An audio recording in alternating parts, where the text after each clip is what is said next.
Hello everyone, কেমন আছো তোমরা সবাই? আবারও চলে এসেছি ছোট্ট একটা ব্লগ নিয়ে। আজকে অনেক দিন পর ফ্রেন্ডদের সাথে গিয়েছিলাম প্রণামী মন্দিরে।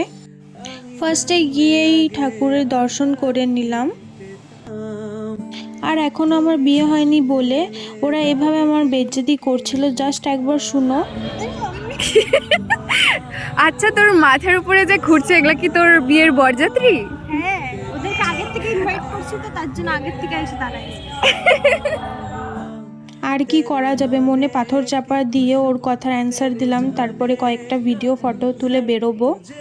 আর এখানে দেখো ব্লগিং আমি করছি, কিন্তু বলে ও দিচ্ছে কেন কি আমি ভুলে যাই। এখন আমরা ইসকন মন্দির যাচ্ছি।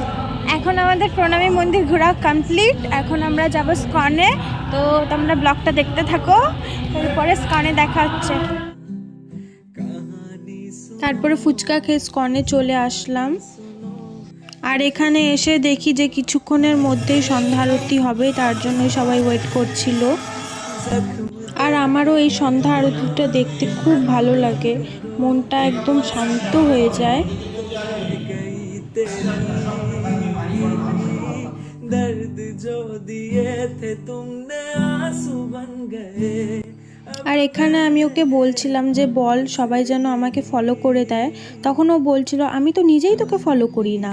আর এটা শোনা মাত্রই আমার মনটা জাস্ট ভেঙে গেল। আর সেই ভাঙা মন জোড়া দিতে আমি চলে গেলাম মোমো খেতে। আর আজকের ব্লগটা এতটুকুই, চলো টাটা বাই।